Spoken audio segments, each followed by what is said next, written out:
I heard the Yeah. Zoom lady. Yeah, there's like a warning and you can leave if you don't want to. I was tempted to wait to see what happens. Okay.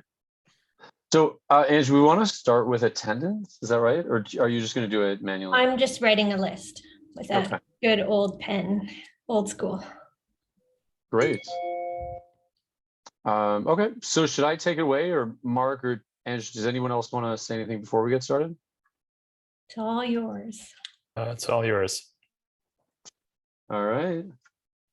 Okay. So I'm gonna have to try. So yeah, so I'm gonna project a presentation just shortly. And yeah, I guess I'll just begin by saying thank you everyone for coming. How many do we have a count? Holy smokes. 29. Wow, that's great. Whoa, that's great. It's amazing. So thank you all for coming. As you all likely know, ride leaders are critically important to the club. And so the board is very grateful that you're here. And we really look forward to having you as ride leaders this season.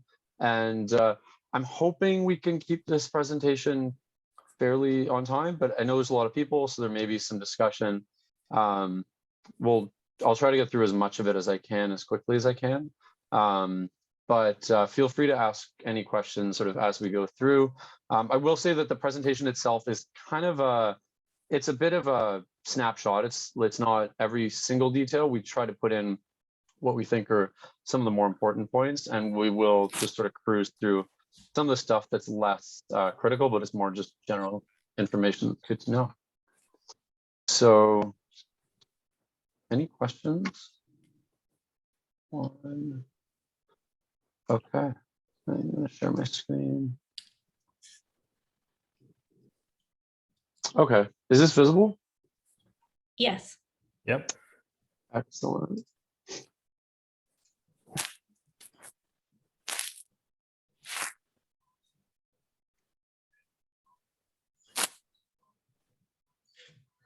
Okay, great. So thanks and welcome everybody. So this is, sorry, let me just see that this is working. Okay, here we go. So this is just sort of a quick overview of the presentation. The first part will be about just how to become a ride leader, or some information about the 2022 rewards. And the second part is the role of the ride leader, ride management process, guidelines and general tips, and then we have some time for open discussion. I will say that by and large, the presentation is similar to the one we did last year. There's a little bit of new content, and so we've noted that with Star. But you'll see there's not a ton of that. A lot of it is stuff that's been taken from past year's presentations. So just to start things off, we wanted to make it really straightforward up front, like the steps that someone would need to go through to become a ride leader.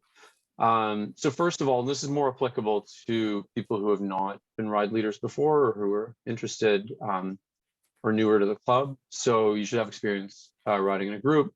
We think that roughly 10 club rides at a minimum is a good baseline.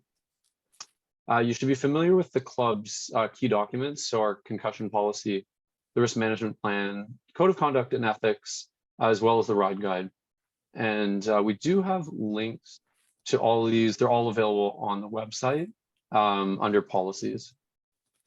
You need to attend or review the 2022 ride leader presentation. This is specifically mandatory for new ride leaders, but we very much encourage, and I'm also very glad to see that there are a lot of returning ride leaders watching this as well. The fourth thing, which is a small thing, but that is new, we'd like you to fill out a ride leader registration form. A link to that was included in the email that we sent out that included the ride guide, but we'll also follow up with that after the presentation as well. And basically, all it is just you sort of fill in the basic information that we have about all ride leaders. It includes just confirmation that you're familiar with the club key club policies and documents. But also importantly for us is it helps us to collect information about the sorts of rides that you're interested in, the ride levels that you'd ride, the ride types you would do, for example, road, mountain, or other types of rides. And also just asks about who has first aid certification. Not that that's required, but it is something that we can reimburse people for doing if they're interested in doing that.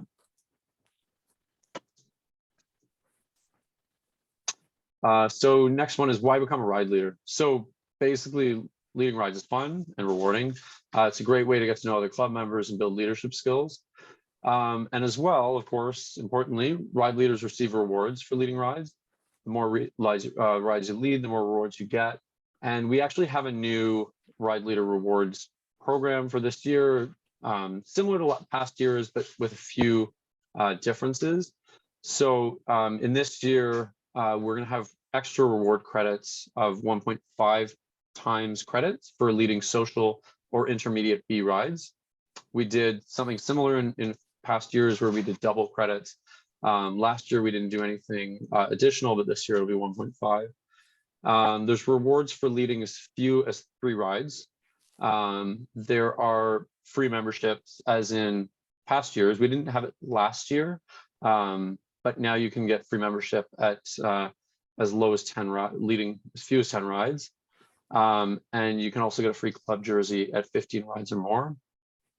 And I think importantly, from our perspective, is a great feature about this year is that you'll kind of see that the rewards are always incremental. So what you gain at lower levels, you don't lose as you lead more rides. I think in prior years, if you got a club kit, you might not get, for example, any blacksmith credits. So there was a bit of trade-offs at different levels. So it's very much incremental now. Yeah, any questions on that, or anyone want to add anything? All right. Okay. Next up is the role of the ride leader. So this is just sort of an overview of the role of the ride leader. We will get in a bit more detail about running rides and things you want to do before rides and as a part of planning or during the ride. But basically, as a ride leader, you're the club's representative. You host each ride that you lead. This is a requirement of the OCA that we have trained ride leaders for each ride. And your role as a ride leader is to ensure the ride is safe and enjoyable. And you do this by promoting the club's mission as Toronto's friendliest cycling club, knowing and applying the club's policies, including the risk management plan, concussion policy, and the others that I mentioned before. Understanding restrictions on group rides due to COVID-19 from the OCA's progressive return to cycling policy. We will talk about that a bit. It's worth noting that the latest from the OCA on this is still from last year, like their most comprehensive, I should say, and they've not updated it since the province made changes in just last month. So we sort of put an asterisk next to that one because we suspect that may change, at least what the OCA's requirements are. Ride leaders make final decisions on all matters relating to the ride, so including everything above. And the ride leader is also the point of contact for issues that may arise, accidents, interactions with drivers. And so we suggest like carrying a fully charged cell phone, first aid kit, personal protective equipment, and also first aid training is recommended, but not necessary. However, we will offer reimbursement for those who take first aid training. So this is the mission statement. This is on the website. I don't think I need to go over this, but it's just there for reference.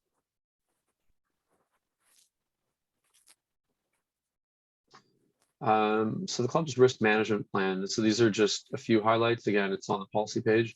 So as a part of a risk management plan, it's a requirement, again, by the OCA that we have this. It supports the insurance coverage that the club has and that riders have when they join.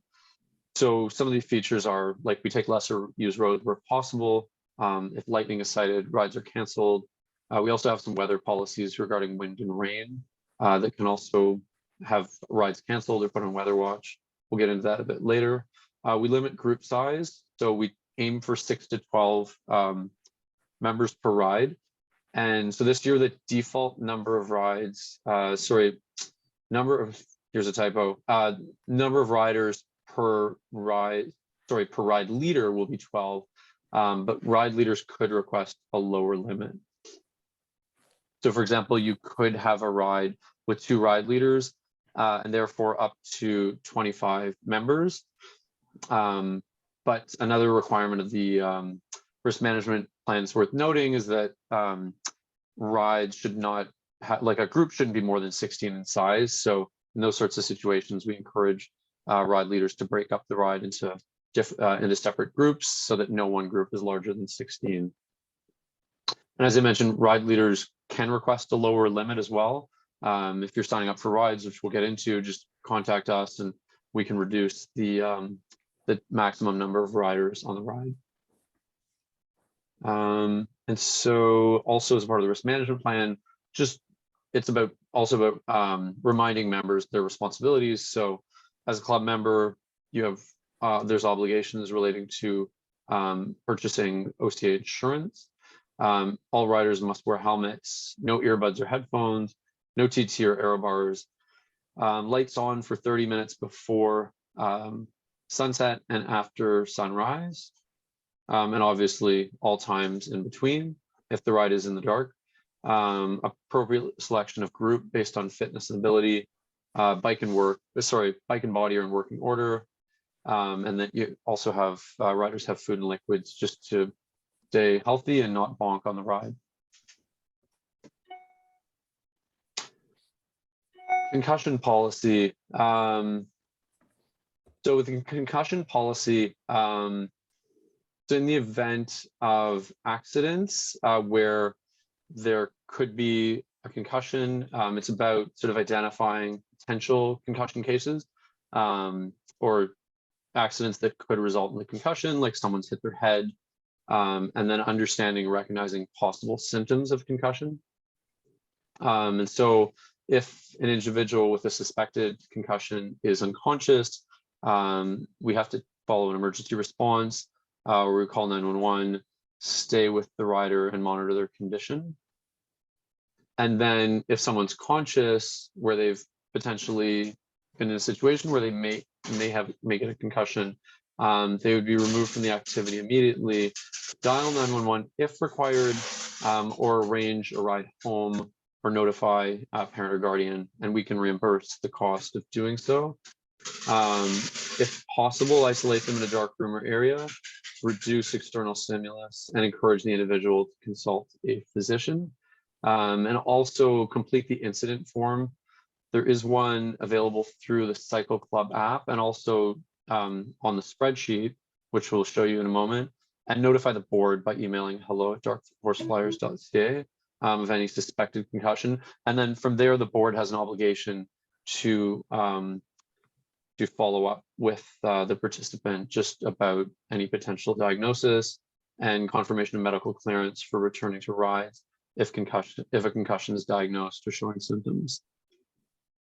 And Ange, can you give me just a reminder about people under 26 on a ride and how that usually works? Yeah, so anyone under 26, because Rowan's Law has rolled out, they've had to fill out a separate waiver, I guess we would call it, which they've all signed. So once they're on the app, means they've signed the waiver and they agree to follow the Rowan's Law rules, which is more involved.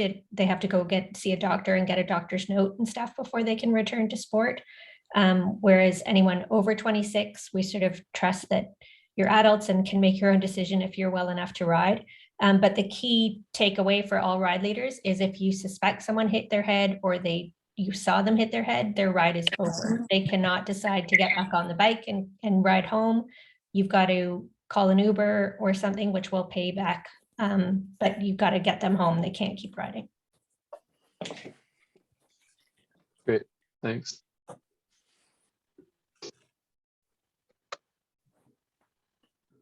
Okay, so the OCA's progressive return to cycling. I'll try to be quick on this just because I think this last point is really the key one, is that their key policy document, the progressive return to cycling, has not been updated since the health measures and guidance changed in March 2022. So we will update you with any new guidance when it becomes available. And as far as we understand, in the meantime, because we are an OCA affiliated club, we are generally still obliged to follow the rules as they exist from the OCA. And so just generally at a high level, and you can read the OCA's progressive return to cycling. There's a lot of detail in it, but I think kind of the high points are that just people should be following all federal, provincial, local public health unit requirements or guidance. Participants should be symptom-free and not have been exposed to COVID-19 or otherwise required to isolate or quarantine for any reason, such as international travel or exposure. And so each participant can complete their own self-screening. The way they do that is in the Cycle Club app. There is sort of an announcement at the top of it that's available for everyone. It's always there, and they can just go in. And it's basically a link to what is currently the City of Toronto's screening. It's a visual one. It includes information about what to do if you're vaccinated versus not vaccinated, and deals with things like, you know, exposure and the amount of time you have to wait and all that. So the info is there. Generally speaking, someone should be able to say that they could otherwise, you know, they would pass a COVID screening. There's also a provincial one as well. But they're all essentially following the same model. So as you probably know, physical distancing is no longer required during rides, but it's still encouraged at other times under the OCA's rules. We would generally encourage members to carry masks and wear them where required, particularly because you may be going to establishments that may still require them, or physical distancing may not be possible. The requirements are also for all ride leaders to carry PPE, that's personal protective equipment. And so in the past, we were recommending people carry disposable gloves, mask or face covering, first aid things if you have them, and hand sanitizer. I think that in practice, the way I tend to think about it is that a lot of these things, particularly like gloves and hand sanitizer, they could be helpful for things not COVID related, like if someone falls and you have to do anything, you know, handling blood or stuff like that. So I just sort of have a little bag where I throw in hand sanitizer and some gloves, and that's kind of it. It's not like I don't think it's an official requirement for everyone to carry a first aid kit like in full, because I know that obviously varies, but having something basic, I think, is just a good practice generally. We do still have kits available that we assembled during COVID. So if anyone is in need of a little kit with gloves and hand sanitizer and stuff in it, reach out. Yeah, great. Ron here. If we are required, or it would be good to have a first aid kit, it would be good if a list of items were supplied, so it was uniform. Yeah, I can supply the list, but I still have some kits assembled Okay, that have a few Band-Aids in it and like a CPR mask and all those things. If anyone's interested, you can just send an email to the hello@darkhorseflyers.ca and I'll hook you up. Yeah, and the kits are really quite compact. And she did a good job of, you know, finding nice small stuff that doesn't take up a lot of room in your pockets.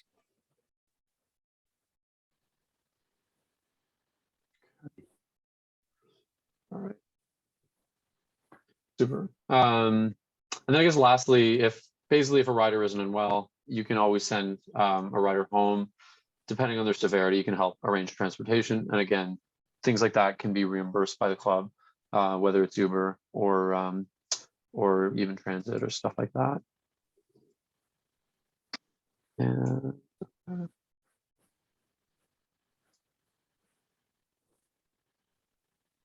so any questions on the role of ride leaders as a whole? No? Okay. So the ride management process. So I'm going to be focusing on a couple things here. First is the ride leader sign-up sheet that the club now uses for ride leaders to sign up for rides. And we'll also talk about the Cycle Club app, which is the other tool that sort of connects the rides to the members, and then the members use the app to sign up for rides. So basically the club, just as a requirement, the club has to register its rides with the OCA before the rides begin. Details include the estimated start time, duration, and type of activity. It's worth noting that the information to the OCA is actually fairly basic, in that it's just, that's really the bulk of the information. It's like timing, duration, and sort of what the ride is about. Like, is it a road ride? Is it a mountain bike ride? And I think the start location is another key aspect of it. It's worth noting because I often hear ride leaders talking about like rides, like routes being registered with the OCA. And the truth of the matter is that the route in detail is not actually with the OCA. So all that's to say that if you need to change where the route goes or things like that, so long as kind of the core of the ride is there, like where it started from, where it leaves from, and the type of ride it is, that's really the most important part. Don't be overly worried if you need to divert routes for any reasons, whether it's whether you encounter construction or stuff like that. Those sorts of details are not things that we actually provide to the OCA, like the route specifics. So all rides that are registered with the OCA and that the club sort of maintains are listed in the ride leader spreadsheet, and we'll update the spreadsheet as the season progresses. Show you some screenshots in the next couple of slides. So ride leaders sign up for rides in advance using the spreadsheet. Try to do so 3 days in advance, just because there's a couple things that have to happen. And that gives us time to make sure that we connect all the dots. So only approved ride leaders are able to sign up to lead a ride. And so the ride leader spreadsheet has drop-down menus with all of our ride leaders on that list, and you would just sort of select yourself for each ride. Rides also, once you sign up to lead a ride through the spreadsheet, the rides will appear on the club's calendar, which is available on the website, darkhorseflyers.ca/ride board, and that happens as soon as one ride leader is signed up. And we also use the spreadsheet to calculate ride leader credits and rewards at the end of the year. Can I just add in that if you do need to reroute due to construction, if you could complete that on the incident sheet and send an email just so that we know that there's a problem on a route and we can fix it on the map for the next week. And Ange, what's the preferred way to submit those sorts of incidents? Is it the form that's in the Cycle Club app, or? Well, ideally people do the form in the Cycle Club app and do a copy paste and email it to us as well, just so that we are covered no matter what. But if it's in there, if it's in the form, then other people might see it as well, which is good for all ride leaders to see that there's something up. Perfect. Okay.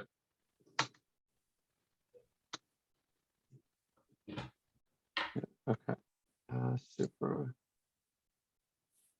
Okay, so I realize this is a busy slide. Is this how, I don't know how visible this is for everyone. I'm hoping it is, but I'll sort of walk through it,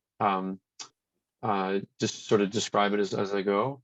So I guess sort of starting from the bottom left here, if you want to sign up for a regular ride, you just add yourself as a ride leader. So you would just click on the drop-down menu, all the list of ride leaders would come up, select yourself. And then this here would, the ride status would change to being on. And then it would also get populated on the calendar. And then also within 24 hours, we will make sure to add the ride to the Cycle Club app. And I'll show you a little bit more about the Cycle Club app just after this. But that's where the members go in and they sign up. They just add themselves to rides that they want to ride. Mainly helps us keep a record of who's riding, who's there. It helps you when you need to take attendance. And it also helps to control the numbers so that you only get 12 or 24 people, as the case may be, showing up for your ride.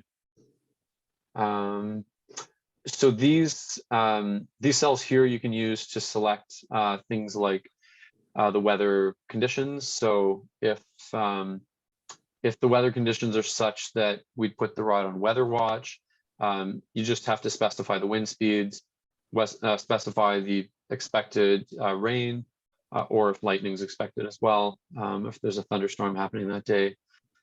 And so it'll automatically add that to the calendar as soon as you do that. So all you need to do is specify what the weather is there. So that's for regular ride. Right. Yeah. Question. Who's responsible for maintaining the weather prediction part? That's a good question. Yeah, do we normally expect ride leaders to do that proactively for all of their rides? Normally, the ride leaders are sort of checking the weather before they're heading out anyway. It doesn't necessarily have to be updated here because there's only 3 of us that update to the app. So we might not see it in time to flag it anyway, but the app has a discussion feature, which is also a great spot to say, hey, it looks like it might be really windy. There might be a last minute cancellation, just so that people sort of have a heads up. But I think Yeah.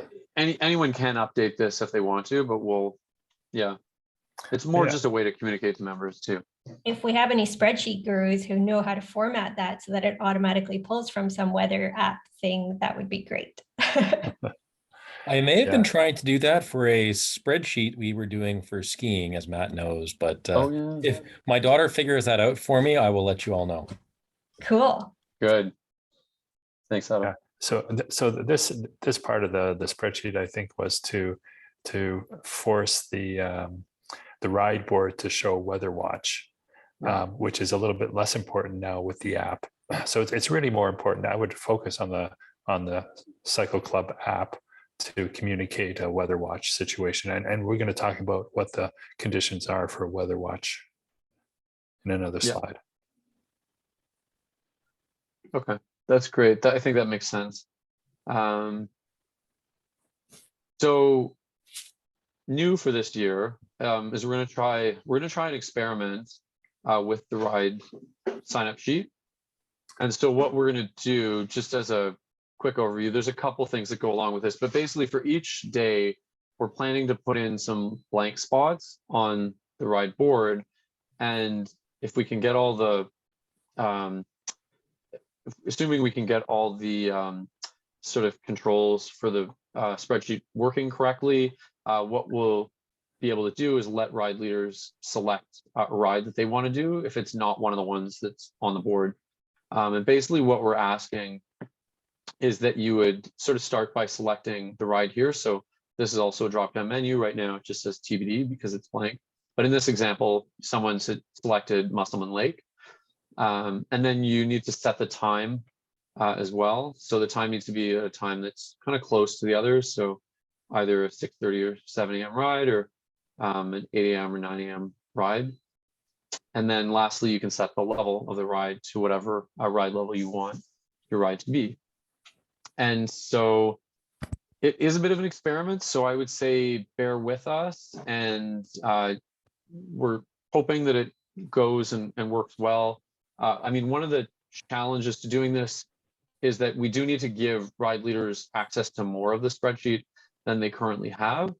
So obviously there's some risks inherent in doing that, but we haven't really had problems in the past where ride leaders have access to the lower part of the spreadsheet. And so we're hoping that we can make this work this year, but we'll monitor as we go. And we are looking for feedback on that as well. Just the idea there is to basically, if you're really keen on doing a different ride that's not one of the ones that's in the standard block for that week or for that day, you're welcome to select a ride of your own. Also, if you wanted to consistently run, say, a 1 p.m. ride every weekday or something, if you're retired or you have a flexible job, let us know, because we would love to add that. We just need to submit it to the OCA first before it can happen. So yeah, we're open to anything. We just need to get it formalized. Yeah, absolutely. And that's another thing I was going to say, is that we don't really get into that in this presentation, but in the next couple of weeks, we're hoping to open up sort of a form similar to the registration form, except it's more where, like, if you want to submit your favorite ride to the club and we can make that a club ride, we'll have a form where you can submit all the information, the link to ride with GPS or Strava, and then we can, give us a few days and we'll turn that into a club ride that we could add. Sorry, John, did you have a question? You just answered my question. I was gonna say, what if it's a different route than the standard one? So. Oh, yeah. Yeah. Well, that's, in fact, that's sort of what we're, yeah, in a way, that's kind of what we're looking for. I mean, for sure, if it is a standard club ride, that's easy. You can just tell us, like, there's one that's not on the regular routes that you'd like us to add. That's really easy for us to do. But yeah, if it's a new ride that has never been ridden before, we just have to do a bit of work to import it, but we can do that too. Yeah, and then one other thing I would say about this is just, again, like, bear with us with this piece. We're gonna have 2 blank spots on Saturdays and 1 blank spot I think we're gonna do for other days, just to kind of keep the spreadsheet manageable. So if both of the slots, like the ride leader's choice, have been taken, you'd have to get in touch with us if you want to add another one. But for now, we want to try to keep it limited to 2 and try to get the regular club rides led as much as possible. But I will say, sorry, there's one other thing I wanted to add to that. I will say that if you're really keen on a ride that's not on the board, let us know. Just reach out to us at Dark Horse Flyers, and we can look at getting that ride in there. Okay. So next up is the Cycle Club app. So basically, after you sign up to lead a ride using the spreadsheet, the events will be added to the Cycle Club app by the board within 24 hours. That's a manual process, so we're usually faster than that. Mark usually does this really quickly within a couple hours, but depending on the day, it might take up to 24. So members have to use the app to sign up to participate in a ride. And then ride leaders have to use the app to take attendance. And that's because only members that have signed up using the app to ride that ride are allowed to participate. So the number of riders per activity is limited on a first come first served basis. As I mentioned, the default limit is 12 rides per ride leader, but you could request, you can email us to request a lower number for your ride. If you're, for example, if you're just getting comfortable leading rides again, or you're not comfortable leading 12, that's an option that you're allowed to ask for sure. As we've mentioned, use the app to communicate with ride participants. I'll show you how you can do that. There's an event discussion that's available. And also note any deviations from the route due to construction or road closures or weather or things like that, where there might be issues that you need to communicate to riders before the ride. And also, when you're done leading a ride, there's also a way to give feedback to the board on any issues, like suggestions for route changes and any incidents that happen. But you should also email us too, as we mentioned, just so that we get it both ways to make sure that we've got the info. Can I just, I guess, clarify that the 12 riders includes the ride leader? Yep.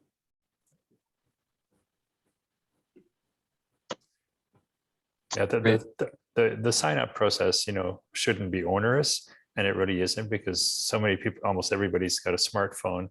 And what happened a number of times last year, people were showing up and they would change rides and they just change it on the app, and we were adding riders to rides just moments before we took off. So it all works. Mm-hmm. Yeah, and I guess it's funny because that's a question I asked last year, and yeah, the truth is there's no, like, as long as you're signed up for the ride by the time the ride departs, like where they're taking attendance, you're okay. So that literally means you could kind of show up as they're doing attendance and sign up if you want to. Not ideal, but it's all possible. Provided there's space on the ride. Of course, yeah. Yeah, that is a big risk if you're cycling to the ride at the last minute. Okay, so this is one screenshot of the Cycle Club app. It's worth noting, I took this from the webs. The Cycle Club app is available as an app and also on the web. It looks a little different, just the way it's spaced, but fundamentally the features are the same. So basically, in the top corner, there's the menu, and when you get to the ride, and just before you leave, like 5 minutes before, you can go to this menu, hit take attendance, and then this window pops up. And it's really simple. You can just mark who's there, and hit submit when you're done. If people show up after, you can edit the attendance even after you've taken it once. You can also cancel or edit the ride as required. You may need to cancel the ride, ideally no less than an hour before the ride if, for example, there's a weather event or it's pouring rain or it's a thunderstorm or anything like that. That can all be done through the app and by you. And I guess the other thing, so these features are actually only available to you once you are a host of a ride. So you can see here, I'm the host of the Ride Leader training. So therefore I get these features. Members obviously wouldn't get all these features. This is just for people who are hosting. And so that only comes available to you once you sign up to lead a ride, and then we add you to the app as the host. It's important if you're canceling the event because of a weather issue or something like that, to cancel the event as opposed to delete it, because when you cancel, it allows you to add a comment. And so the participants sort of get a notification and there's a comment saying canceling the ride because of lightning or whatever the case is. Good point. Yeah. All right. Okay, and so this is just the discussion window. I didn't do this perfectly, but basically behind this, there are like 2 tabs you can select. One is about the ride, it just gives you info about the ride. The other one says discussion. So if you just click the discussion tab, then you start a discussion by clicking the plus sign. So on the web, it's not that easy to see. If you've got a big screen, the plus sign is going to be a tiny plus at the bottom corner. I think in the phone app, it's a bit more obvious. But basically you fill in a topic and just send a message. So you could say like, looks, like weather watch for the ride, like that could be your topic, and you could just put in the reasons why you think the ride should be on weather watch. Anything else like that you can put there. And of course, members can also reply to discussions. You can reply to discussions as well. Any questions there?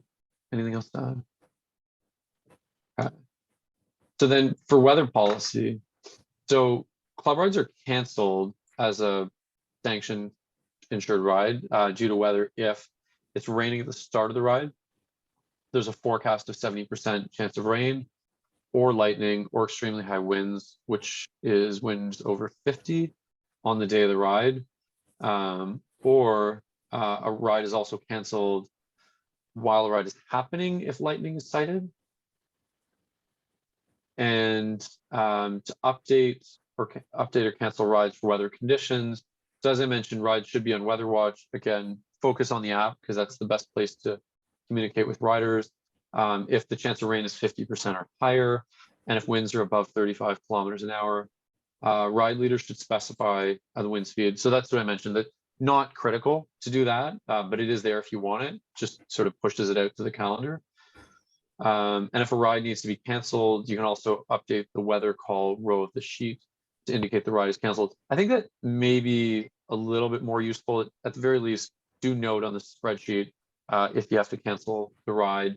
Again, importantly, the app is the most important place to do it, but also make sure it's done on the spreadsheet. What did I want to say? The other thing I was thinking is that, I mean, these are the rules, like these are the hard and fast rules, but you may not want to lead a ride in certain conditions too. Like, and you and I were talking about this, like if it's like 40 kilometer an hour winds, for some of you that may be a reason you might want to cancel a ride, and that's okay. That's like only ride what you're comfortable riding. I think that's really important. Like these are just the bare minimums, really. So I don't like being Mother Nature's kite.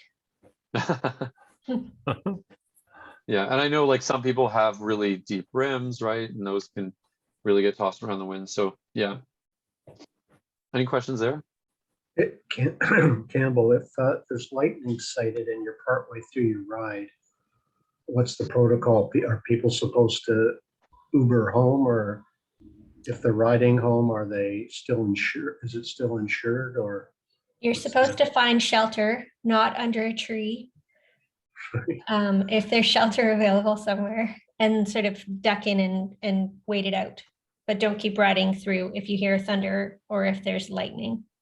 They go hand in hand. So Yeah, but I think technically from an insurance point of view, the ride is indeed canceled. And so you're left on your own to use your own judgment on how you get home. Right, so let's say you do what Ange says and you wait it out and it looks clear, so you head out, everybody's huddled together and they head out. Are they now insured again? I would think once the lightning is passed, but I'll email You can our double insurer check. and get clarification on that. It's a good I question. know we've had groups Yeah. come home on the TTC before, drenched. But I'll send an email and find out.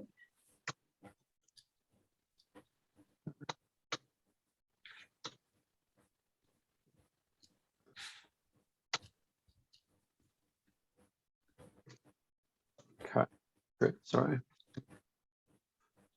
Okay. That's the weather policy. And the weather policy is also on the website as well. Okay, so, sorry, any questions on anything so far? I guess the one thing we might want to mention, Andrew and I have been talking about this, we are still building out the spreadsheet for this year. So right now, I think we're only a couple weeks out. We're trying to build it out on a week by week basis. You may have to bear with us a little bit over the next week or so as we kind of iron things out, add ride leaders. It may not all be immediate, but we're going to try to do it as quickly as we can. But we will aim to have like at least a couple months worth of rides fairly soon, and at least all of April, hopefully this week, I think. Yeah, I think the important point is don't be shy to ask. If there's a ride you want to do on a day you want to do and you're not sure, just send us an email. We'll make sure that you can do it. You know, the objective is to make it as easy as possible for our ride leaders to find a ride that makes them happy and therefore makes the group ride happy. So we're going to try to be as flexible as we can. You know, so if you don't see something that you want and you can't get to it, let us know, and we'll try to make it happen. Hey, Campbell, one quick question on that. You know how there's rides that say intermediate A and B? Could you also do intermediate B and social together? Oh, that's a good question. So for this year, we're trying, again, like a bit of an experiment. We're trying to segment the rides as much as possible. So one of our goals is, and this, I think this this meeting is like a really good sign for that, is we want to have as many ride leaders leading rides as we can, so that we can avoid as much as possible. Like I think in past years we've needed to do, like, for example, intermediate A / advanced or social / intermediate B, just because not as many people have been riding and there haven't been as many ride leaders volunteering. But we want to aim for getting full coverage on rides as much as possible so that we can avoid those sort of mixed groups, so that there's intermediate A, intermediate B, social, advanced A, advanced B, as much as possible. I know that may not work perfectly for every type of ride, and we're open to hearing feedback on that, but that's a goal we're aiming for this year. Yeah, John, do you have a question? Yeah, just quickly, I think I remember the functionality of the app correctly, where let's say like there's 13 people, like, you know, or just a bit more than whatever the max was set on that ride. If a second leader is added to the ride, does that expand the capacity of the group, or does it actually stay at that same number? It's expanded automatically as soon as I see it and I change it on the app. Right. That's how it works. So what happens? I mean, technically, what happens if a second ride leader signs up to the spreadsheet? It pops up on the calendar on the ride board, and I get a notification. So I see that notification. I say, oh yeah, now there's 2 ride leaders. I add the second ride leader. I change the number to 24. However, if there's more than 16 people, you need to split it into 2 groups. Yeah, it's mainly if there's like 1 or 2 extra, riders that show up or kind of, I know it happened sometimes last year, folks showed up sort of at the last minute. Could hop on a ride and we were already like at capacity in the app. So I know Mark did some finagling quickly at the last minute to fit it in, I guess. So Yeah, as far as we know, we still have to do sort of contact tracing, which is why we're using the app. So they just need to be added for attendance if anything goes haywire, so we can notify people. Great. Yeah, thank you. Dave? Oh, hey, I had a question regarding canceling a ride when the weather turns for the worst mid-ride. Let's say that you see lightning from a distance, so duck for cover in a safe spot. So the ride leader cancels the ride. Is that the case then? Because we saw lightning. You're still out on the ride. I just posted the OCA's lightning policy into the chat, but I haven't read it because I just grabbed it from their website. So I'll review it and I'll get back to everyone. I'll send an email. Because I'm just thinking, okay, let's say during the mid-ride, for whatever reason, just gusty or whatnot, I make the call, ride leader makes a call to cancel the ride. And from then on, once the ride's canceled, it's up to everyone's responsibility. Just, it's basically uninsured, get home safely the best way you can. I'm just thinking, right? Anyways, that's it. Yeah, you're correct, Dave. That's basically it. But a good question was raised. If the group continues to ride together and the weather clears, is it back to a sanctioned ride? So we'll get an answer to that. Thanks.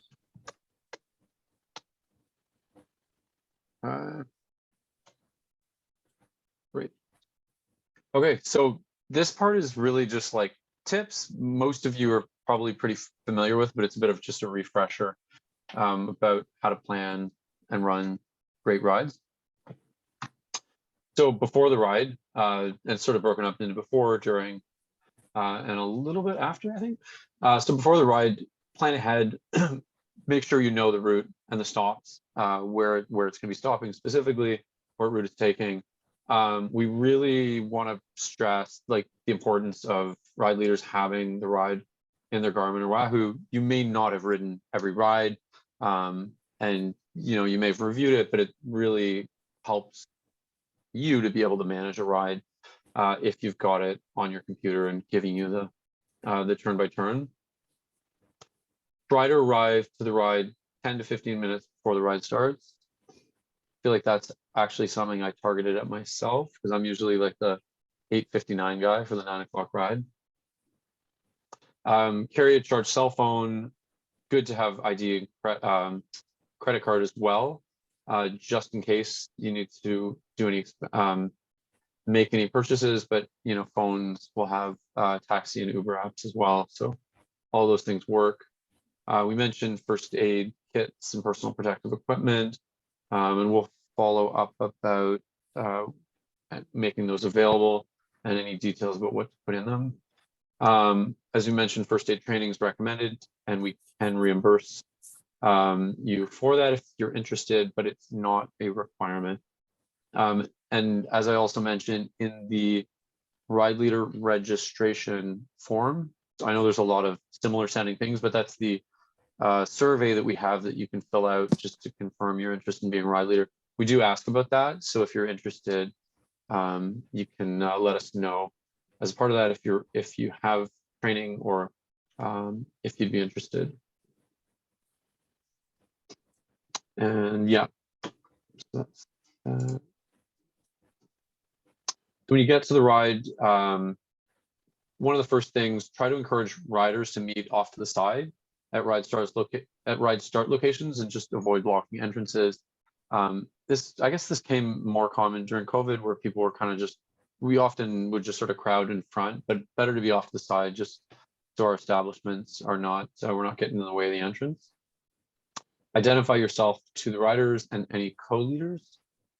Take some time to get to know your riders. So an easy way to start is just getting to know them by name, confirming attendance using the Cycle Club app.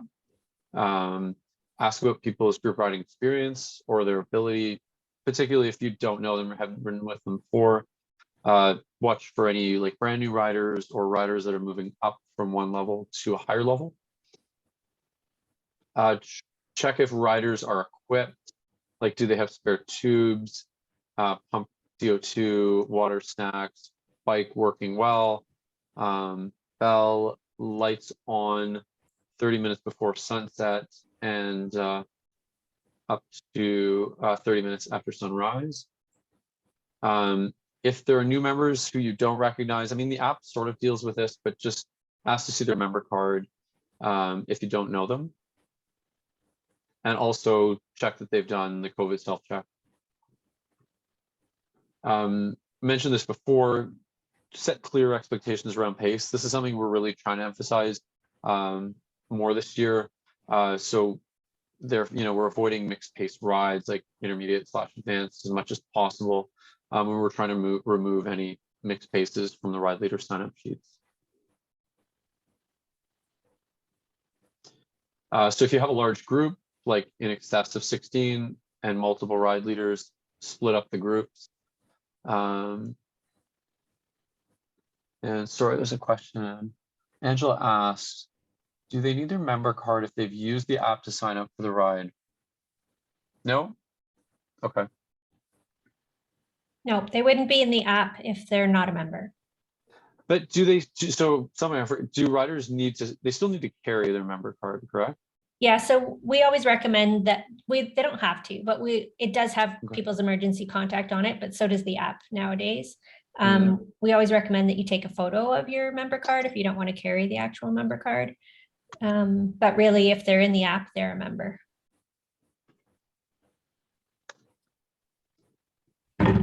Great. Okay. So then one of the next things you'll do when you get to a ride is you want to discuss the route. So you'll want to review the length, the pace, confirm if people have ridden the route before. If you have people that are familiar with it, they can often help to lead out. See if people have it loaded to their Garmin or Wahoo. Ideally, you'll have at least most of the riders will, or at least some will have it. Talk about any dangerous locations or things to watch out for. Dundas Street bike lane is tricky. Kingston Road potholes. These are some common examples, but there are many more I know. You also want to talk to the group about when they can break apart, like for sprints or hills, and where they would regroup. And ideally, regrouping should happen off the road, like at a stop point, side street, parking lot, something like that. That's a safe point, so that people aren't just waiting in traffic. Also talk about break points, total length of time for the breaks. Yeah, I know, like, just be clear, like, is it a washroom break or grab a coffee, grab pastry, stuff like that, just so people have a sense of how long they've got to take. And also talk about group formation. We'll talk about that a bit more, but most of you are probably familiar with it. So social pace line, single file, rotations, when to ride what type of formation, and and when you might do rotations on the ride. And also just emphasize communication. This is really key. So things like calling out hazards well in advance when people are slowing or stopping, calling pace if the ride is getting too fast or exceeding the pace. Try to dissuade unnecessary yelling in the group. Most things can be pointed out. Lead riders at the front of the pack should be guiding the group smoothly around obstacles, not with sudden swerves or bunny hops. So they should be anticipating what's coming and sort of bringing the group along with them. When in doubt, riders should follow the line of the rider ahead of them and avoid sudden swerving, because that can be a bit, that can surprise people behind you or mess the pace up or cause people to have to hit their brakes. And also, as riders are communicating, just make sure that they're aware to communicate from the front to the back and vice versa. So if people are calling things out from the front, or if they're calling pace from the back, or if things like all on, stuff like that, just make sure it's getting called front and back. There's sometimes we see people just calling it, but it doesn't get passed back. So important to make sure to emphasize that.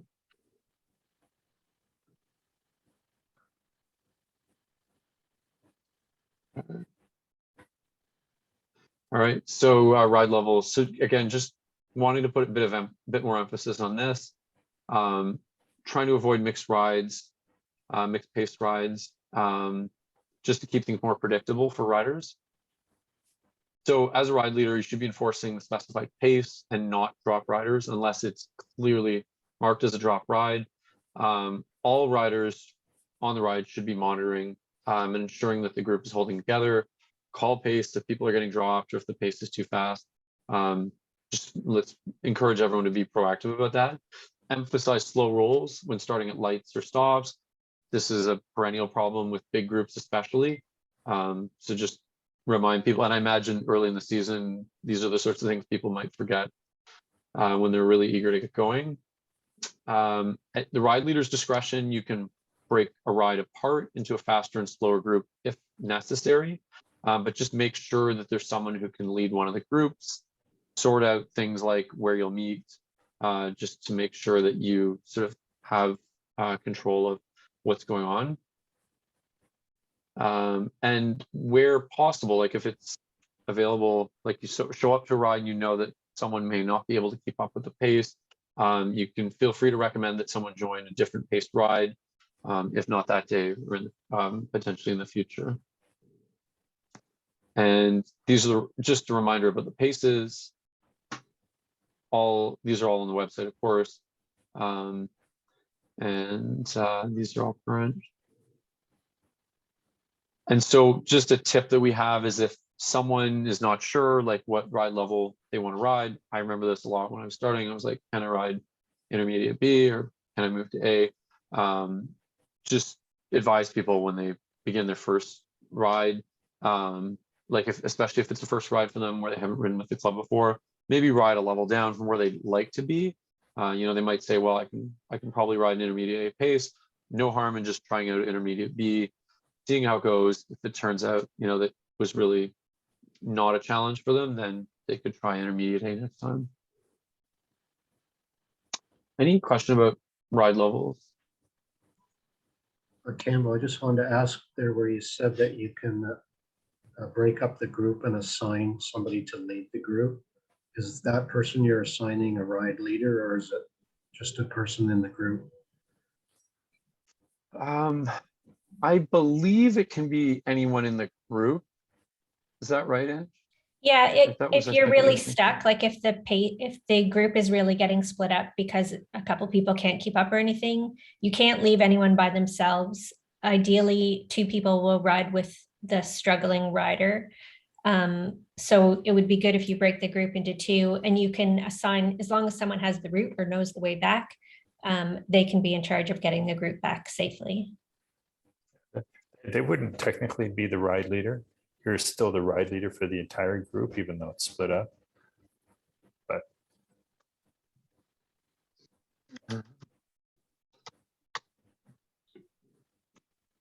Hey, can I jump in with a question here? Sure. Who's that? Hey, it's Eric here. Okay, here. Hi. So I guess the same thing would apply if someone were to crash or suspected concussion. That, I mean, hypothetically, would the ride leader stay with them until they could, safely get into a taxi or something like that, and so the rest of the group goes on with a not official ride leader or something like that? Yeah, it doesn't always have to be the ride leader that stays with whoever is injured, but it needs to be, it always needs to be 2 people so that then no one is ever stuck riding back alone. And if the person if they're not injured, but who knows what, if they bonked, say, but then they can stop and have a snack and they can get back onto ride. 2 people helping that person draft makes a big difference as well. So it's always 2 people have to stay back with a rider. Okay, perfect. Thank you.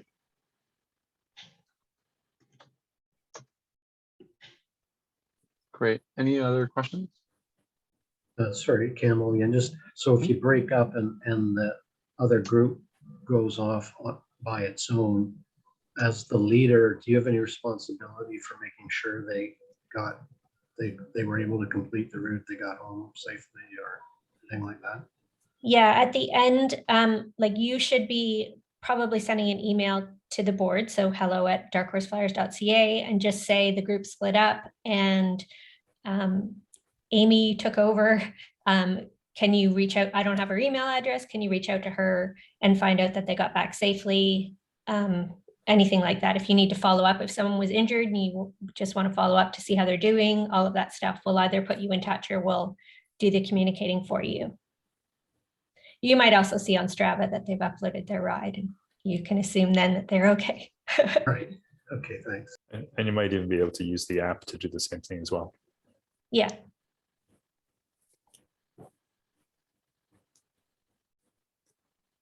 Okay. So just moving on to during the ride, some other best practices as ride leader: lead by example, practice safe group riding, bike handling skills consistent with the club's ride guide. Really important, because the ride leader does set the tone for the ride. And so if you're a ride leader who's not following the best practices of the club, you can pretty much be sure that other riders in the ride either will be very displeased with the ride or they'll sort of follow suit. So identify steady riders to set the warm-up pace at the front. Get to know your group by starting at the back, if possible, and observe if anyone's out of their comfort zone, riding erratically. Is the group communicating effectively, like hazards, and stop the group if necessary to discuss anything. And also, of course, is the pace appropriate? And certainly tell the group if the pace is not appropriate. Otherwise, monitor and check in with the group about changing road conditions, which may require changes, gravel roads, narrowing roads, complex turns, or high traffic areas.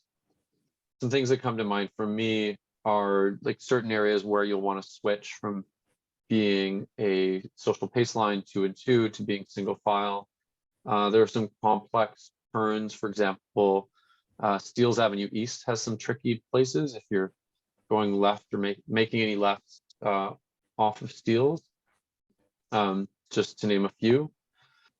Keep count of the riders in your group. So know the number of riders in your group at the beginning. The Cycle Club app makes that pretty easy to see, number of riders, and just keep counting regularly during the ride just to make sure that everyone is there, particularly at stops or if the group breaks up at any point. Yeah, and so riders that are newer to group riding or using clipless pedals, if you see that, or if they indicate that they're new to that sort of thing, encourage them to ride at the back and or not rotate with the group until they're comfortable doing so. It's okay to have riders, it's okay to have part of the group rotating and another part not rotating, as long as that's clearly communicated to everyone and they understand who's in the rotation and who isn't. And then monitor riders just to see if anyone's struggling and adjust pace accordingly, or you can do things to mitigate this, like you can move them forward in the group. Third wheel is often a really well protected part of a pack. As you probably all know, being at the back of the group, you can really get whipsawed, especially if it's a big group. So if you see someone struggling, you probably don't want to have them on the back because it's easy to get dropped off the back. And if a rider for any reason needs to leave the ride, they just need to know that they need to notify you and just let you know that that's happening before they do that. And it does often happen where people are riding on the way back and they might be like, I'm going home here, I'm leaving there. That's really what that's about. All right. So communication. This is just sort of an overview of the hand signals we use.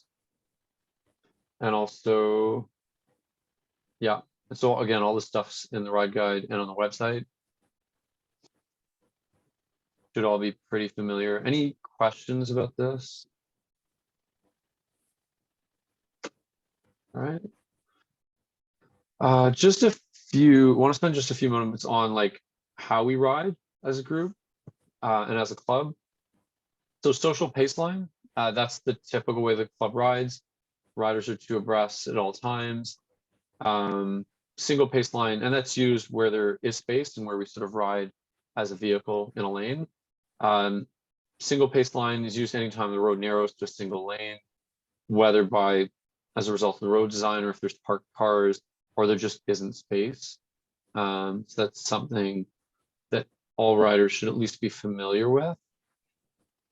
We ride generally tight and to the right, so lane positioning as required by road surface. So it does not mean stay as far to the right as you physically can, but the law is more stay as far to the right as is practicable. So that's a pretty flexible concept. So, sewer grates, potholes, things like that at the side of the road, don't feel like you have to force the pack into that. It's better to, quite honestly, I'm a big advocate of sort of taking up like more of the lanes so that you're more visible to cars. There's advantages to actually being more visible and positioned on a line where you can kind of hold a straight line and not sort of weave in behind cars or weave in at unnecessarily, like try to stay as straight as possible. So we operate as a single vehicle at stops or for lane changes. So what that means is that the whole group has to move together. And so that's just important to remind the front riders at the front that they need to pull the full group through. Anyone who's done track riding knows this really well, but not people who are not familiar with road riding may not be as familiar. And so you always want to make sure that they get the whole group through if they're passing slower cyclists or slower groups. Just make sure to emphasize that. It is something we see a fair bit. 8-second rule when approaching changing lights. So basically stop the group. The group should come to a full stop if there's 8 seconds left. Sorry, I gotta remind myself, it's 8 seconds left when approaching On the time you get to the countdown. light. Yeah, Right. when you assume you would be at the line. At the light, okay. Yeah. So yeah, it's sort of predicting when you'll be there, but yeah, so basically, if you're approaching and it's at 6 seconds, the group should be stopping if they're gonna hit that at the 6-second point. Avoid filtering through cars or swarming at lights. Basically just means, again, stay together as a group and don't sort of have people drifting through or going around cars on the right. Really important, ride bar to bar and wheel to wheel. I think this is probably something we talk about a lot, and that's illustrated here. Again, we all know that's sometimes half wheeling. People should look like this, bar to bar, and wheels here should be wheels to wheel, front to back. Everything should be smooth and controlled, no sudden movements. Scan for obstacles and hazards and make changes well ahead of time. So if you see things that are coming up, make sure that people are planning for that. Pass only on the left, for example, during sprints or hills, and make sure to stay within the lane. There's no crossing the yellow line under any circumstance. Oh, a couple comments on that. The tighten to the right.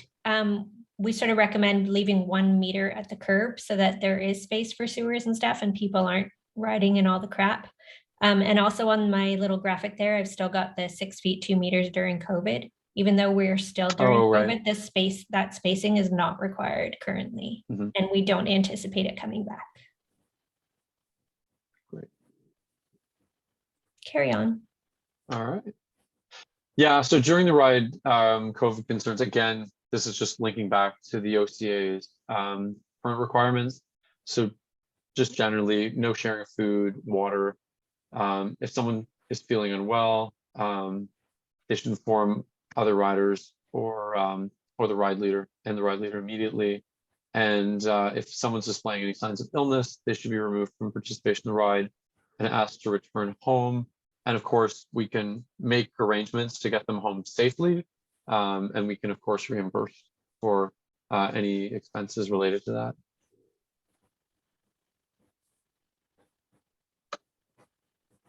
All right.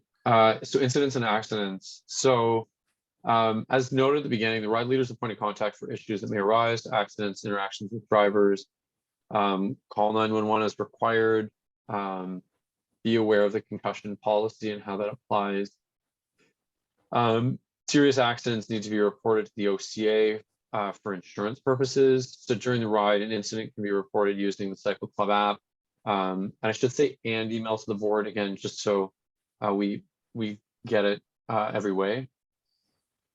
And oh yeah, and this so the OCAs, okay, right. So Ange, I think this might have come up earlier. Are the ride leaders expected to fill out the form themselves, or would we do that? Yeah, it can be the person who was injured or the ride leader who fills out the form. It needs to come to us first, to the board first, and we need to submit it to the OCA. So we clarify, yes, this was an actual club ride. It goes to the OCA. They clarify, yes, this is an actual member. And then it goes to the insurer. Got it. Okay.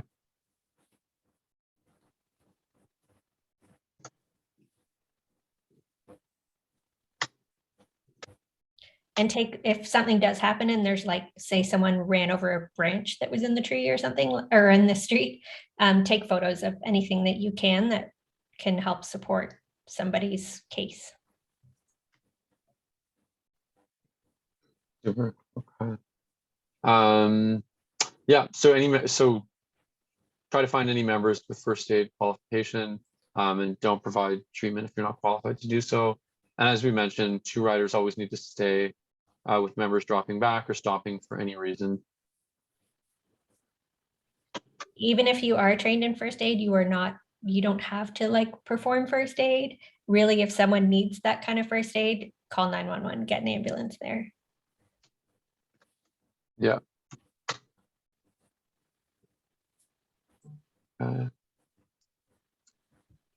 Great. So reporting. So yeah, there's just some information about how to report dangerous or unlawful drivers. Requires license plate, location description of incident are also required. And if someone took a photo, be sure to include that. Here are just some tips that we put together for this year for dealing with angry drivers and road rage. Let us know what you think. But it's basically steps are like, ask yourself, is it worth it? You know, if you don't feel you can have a constructive conversation with someone, just forget about it and try to move on. Try to de-escalate, assume everyone is having a bad day, try to calm down the driver. You know, just say like, I'm not trying to start anything, like really just emphasize that you're not there to cause trouble. Fear, not anger. People respond better to sort of fear of what could have happened, for example. So, you know, say what you feared or what you felt, like that was scary. There are people who've been seriously hurt from things like this, just to try to personalize it and make people understand. Humanize yourself. You know, everybody's trying to get home safely. Mention you have a partner or spouse, family, kids, to just show that, to try to like help them to understand what's, you know, what like your situation is. It may not be that different from their own. And try to be constructive. So next time, just please do this. Don't expect them to apologize. You just want them to recognize the danger and try to end on a high note. Have a good day. Thanks very much. You know, peace. And so just for reference, we got this from a video that Bill Gaiman did. And so it is linked there. If you want to check it out, it's a pretty good video. We used to have it's sort of related to this, but not entirely, but we used to have a club member who had the best passive aggressive method of going up and knocking on people's windows at lights. And they would be ready for a fight. And he would so politely say, I just wanted to let you know that your indicator's broken, because they wouldn't indicate their turns. So it's a nice passive aggressive way of saying, indicate, God damn it.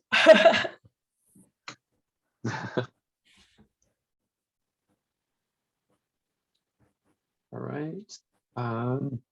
So yeah, problem riders. I mean, you hope that this doesn't happen on your ride, but it does happen. So just remember that as the ride leader, you're the host of the ride, you represent the club, and riders do need to listen to your instructions and guidance. So we don't, like, there's no place in the club for individuals who don't embody the mission, and who don't follow the club's policies. So as a ride leader, you are entitled to enforce our mission and who we are, rules of the road, the club's risk management plan, the club's ride guide, and also just generally social fun atmosphere as well. And so any individuals not following your lead should be asked to leave the ride and report it to the club as soon as possible. I think one thing I'd note for this year, we've also tried to pull into the ride leader training a bit of emphasis on the code of conduct as well. Although code of conduct issues ultimately are decided, in finality by the board. Certainly, if you see code of conduct issues as a ride leader, you're well within your right to call those things out and to say, like, behavior that you find to be unacceptable, or more specifically, behavior that doesn't comply with the code of conduct. And so I think it is worth knowing and just being aware of as well. And then after the ride, so if you are able to follow up with any riders who abandon the ride for any reason, also probably a good idea to let the club know as well. Report any incidents to the board via email, and the Cycle Club app. Both work. Do both if you can. Record any notes pertinent to others using the same route. So let us know if there are any dangerous potholes, suggested route modifications, again, in the Cycle Club app, and by email to board. And also, one thing, although I don't have a screenshot for this, but when the ride is over and you've completed the ride, you can mark the ride complete after the ride is ended, and you can add in any notes. There's also like a thing where you can rate the ride 1 out of 10. 1 to 1. Yeah. Anyways, you know what I mean. It's a scale of 1 out of 10. And so, yeah. Any questions there?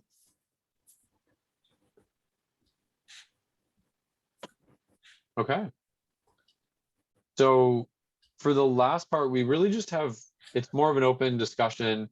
I think these are some conversation starters that we had here. If anyone wants to refer to them, like what to do around pace level for rides. I mean, that's sort of something we are kind of curious to get feedback on. You can also email us, but for example, what you think of trying to be a bit more firm about like ride levels and avoiding mixed level rides, or any of these things. No.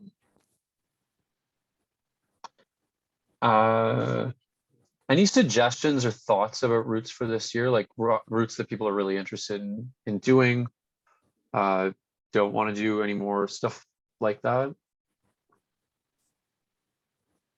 That's one of the questions on our registration form. So just have that in your head, like think of what your favorite routes are that maybe you even weren't with the club, because we would love to add them to our roster.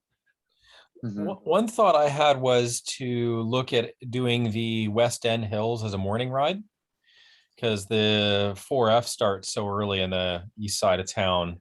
I'm happy to lead that once a week. Sorry, who was that? I couldn't see. That's Adam, Matt. Hi, nice to meet you. Oh, it is. Sorry. Why are you not showing up? Anyways, okay, got it. Thanks, Adam. Because I got the camera off because I moved. Oh, that's why. There you go. There we go. Yeah, I get to see your pretty face. Thank you. No problem. What time do you think, Adam? Because West End Hills is nice because it's a short ride. It's only like 30K. Yeah, I think probably a 6 o'clock start. Doesn't have to start at 5:45, 6 or 6:30, something like that. Sure. Any particular day of the week? Oh yeah. Maybe Thursday. Then if folks want to do Wednesday, Thursday, Friday morning hills, they got it. So in terms of getting it registered with the OCA, we're probably better off to just register that ride as a morning ride for every day of the week. And then you can use the pull down to select it and do it in the morning. We'll set a time like 6 o'clock, but if you do it at 5:30 or 6:30, that's okay too. So Yeah. that's sort of how it works. There's flexibility there. Thanks, Mark. Yeah. Yeah, that's a good point, because that would be a new ride starting from the west in the morning. Yeah. Yeah. But Adam, if you want to sort of semi-commit, to doing it every Wednesday or something like that, then we'll add it to the calendar as a every Wednesday event. But if it's on occasion that you want to do it, then we'll do it the other way as I described. Well, I liked doing the 4F twice a week, but now that I live over in the West End, that's just not tenable. Yeah, So I also don't mind committing at least once a week to doing it, and then ideally we get it going twice a week. What would your start location be? CNE or? Either Princess Gates or the base of Castle Frank. No, not. Oh, no. Colburn That's Lodge? too far east. Colburn Lodge. Thank you. Colburn. Yes. I don't. Yeah. Where does the West End Hills usually meet? Colburn Lodge. Princess Gate and usually Colburn. both. Okay. Yeah, it does a rolling pickup. Rolling pickup. Yeah. So that's what I thought. Although I think during COVID, with the app, the rolling pickup stopped so that people could be checked in attendance. Right. But that could happen later, I think. Yeah, just tell us what you want to do, Adam, and we'll find a way to get it in there. Yep. I mean, yeah, I'd say let's start with, I think Princess Gate's probably a more people on average start there, and then we'll include Colburn Lodge on the route, but people can text me saying, hey, I'm meeting you there. I'll and I can sign them in. Perfect. Okay. Thanks, Adam.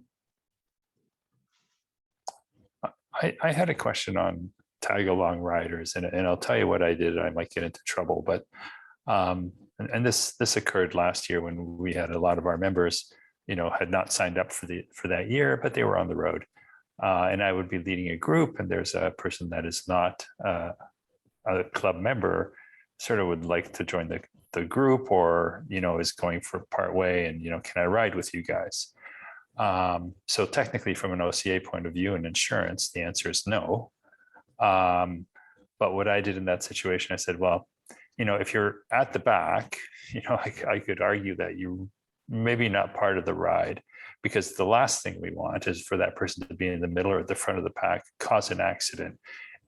Somebody gets injured, then all hell breaks loose, because now you have an uninsured ride, and it would be absolutely terrible. So at least if they're at the back, something happens, it's not going to cause a problem with the group. I guess I'm going to guess that is not okay, but that's one way I sort of dealt with that situation. Does any other have thoughts on that? Yeah, Mark, that's a good one. I did something similar where what I did, I kind of told them to stay back, but they could follow where we were going, so they weren't like anywhere within the pack. And I sort of said, because I think someone came up to me at a light and said, where are you going? He's new to the city, wasn't really familiar. And so I just said, here's kind of the route we're going, where we're going. But I told him, like, you can't ride with us, but you're kind of welcome to not chase us, but just chase us from a distance, so to speak. I didn't see any problem with that, as long as he understood that he couldn't become a part of our group. And the other thing, Mark, I'm surprised you didn't mention, is I use it as an opportunity to plug the club, right? And just say, yes, hey, of course. do you want to? Oh yeah.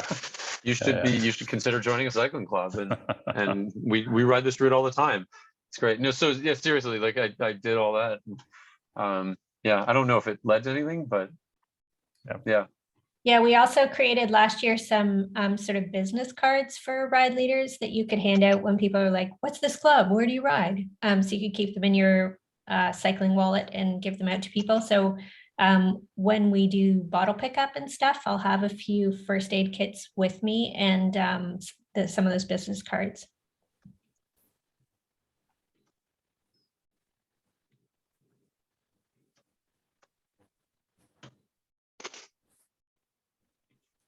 All right. I got a question if you can hear me. Mhm. Yep. Where would the ride with GPS link be to find all of these routes? I know I saw it in an email, but I have not been able to find it since. Let me find it and post it in the chat. That'd be awesome. Thank you. I'm like Adam, I'm in the West End, so I feel like a lot more of those West End starts would be easier for me to get out to and lead at least as well. Yeah, you can also find them on the spreadsheet, the sign up spreadsheet. Okay, awesome. There's a tab with the routes. So it literally there's a full list, and then you can just click on the link and see them. The other way to do it, although it's a little more cumbersome, is on those yellow columns. If you choose a route, it will populate the ride with GPS file, and you can look at it.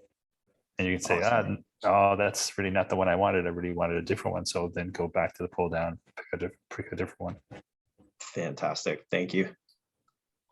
I dropped it in the chat. If you request to add the to join the club, then you'll get the premium features like advanced turns on your GPS device and all that stuff.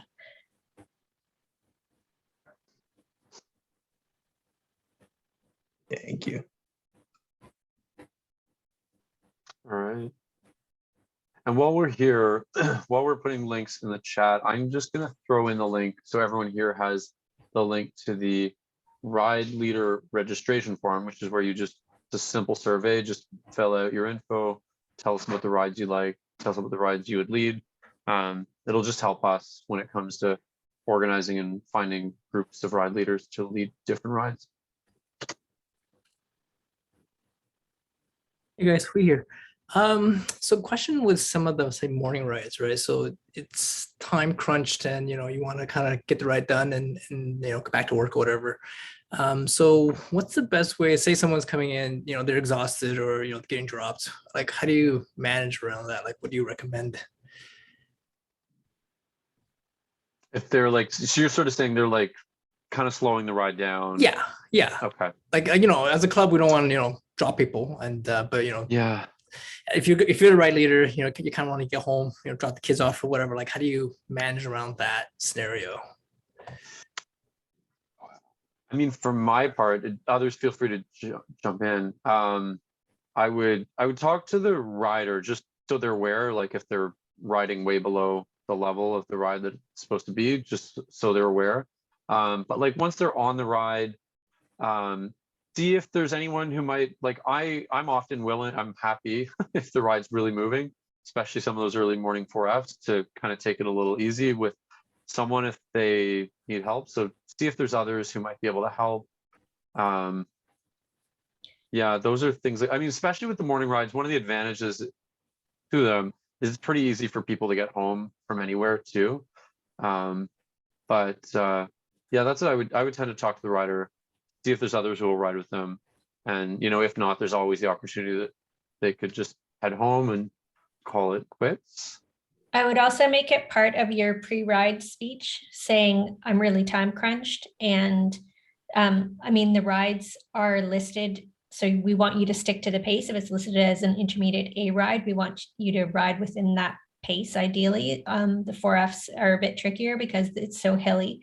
But if you let people know ahead of time, like I've got to be home at whatever, 7:30 or something, and let them know I might have to peel off. But ideally, it's not a drop ride. Thanks. So Adam was just asking a question on a side chat here. Where's the link to the spreadsheet? I know I have it.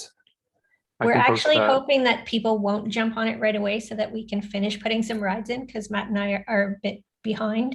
And we have to adjust access still, actually. Yeah, so it's not. So I would say register So first and we'll start adding people. Yeah. But if you, so maybe Mark, to that, like if you want to lead a ride right now, just let us know. We can add you to the ride ourselves. And as soon as we've got people's names, who are registered will start adding you Yeah. to the list and just giving it, just takes a few days just to sort out all the access.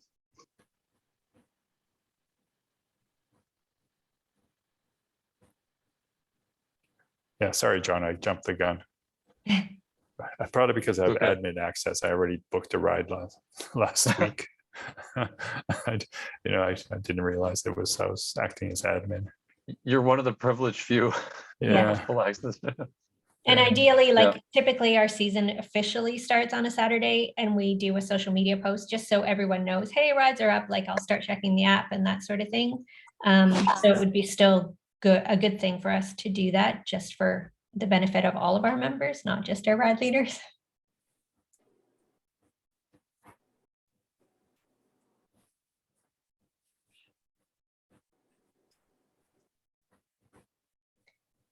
Any other questions, comments, compliments? Crickets? Putting this together, guys. We appreciate it. Yeah, great job. Thank you. Well, thank you all for joining. Yeah, well done, Matt. Thank you. Yeah, Thanks. good job, Matt. Yeah, it's very good. It's matured a lot over the years. It's great. Thanks, Ron. Great. Thank you. Okay. All right. Thanks all. So with that, yeah. There's Thanks, everyone. one of our sponsors tomorrow is doing an hour presentation on staying healthy, fit, strong. So if you have a little bit of time, I encourage you to show up for that tomorrow. Thank you. Thanks.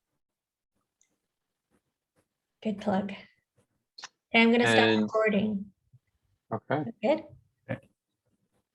And we'll follow up with a copy of the presentation, just do one more cleanup and just any of the links and stuff like that.